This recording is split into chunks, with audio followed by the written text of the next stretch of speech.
Nakahanda na ang Philippine National Police sa pagpapatupad ng mas pinaigting na seguridad ngayong holiday season. Kasabay nito, 3 individual ang naaresto sa iligal na pagbebenta ng mga paputok online. Si Ryan Lesiges sa sentro ng balita. Matapos ang sunod-sunod na pagbabantay sa mga ikinasang kilos protesta kontra korupsyon, magiging abala naman ang Philippine National Police o PNP sa gagawing pagbabantay para tiyaking mapayapa ang holiday season.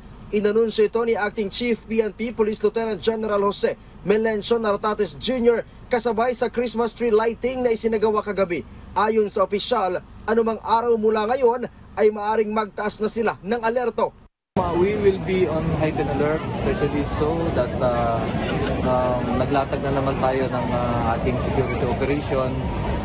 Imbis na tayo ay magpapakasyon, magpapahinga, naglalatag po tayo ng security operation for Christmas holiday. Pagbabasehan daw nila ang mga magagandang nagawa sa paglalatag ng seguridad sa mga nakalipas na protesta sa security measures na ipatutupad ngayong Yuletide season. For those will be leaving their properties or pupunta sila sa probinsya nila, mga magpapakasyon natin sa babayan, at mga parating, mga turista na pupunta dito sa iba't ibang lugar natin dito sa Pilipinas. No?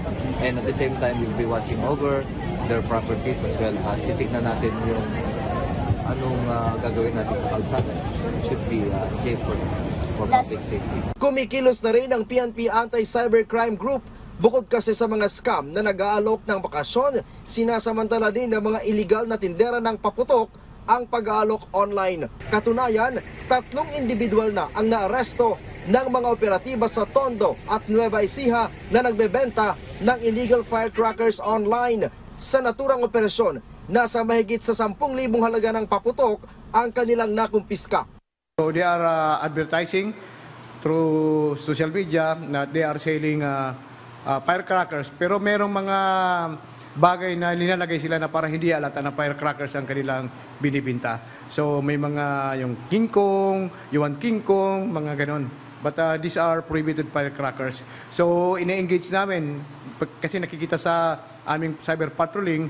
So once na nakipag-transaction na sila, so ang aming mga patrollers, especially itong operatives namin, so nagkakandak ng ating entrapment operations. Ang mga suspect ay maharap na sa kasong paglabag sa Republic Act 7183 o an act regulating the sale, manufacture, distribution, and use of firecrackers and other pyrotechnic in relation to Section 6 ng RA 10175 o Cybercrime Prevention Act of 2012.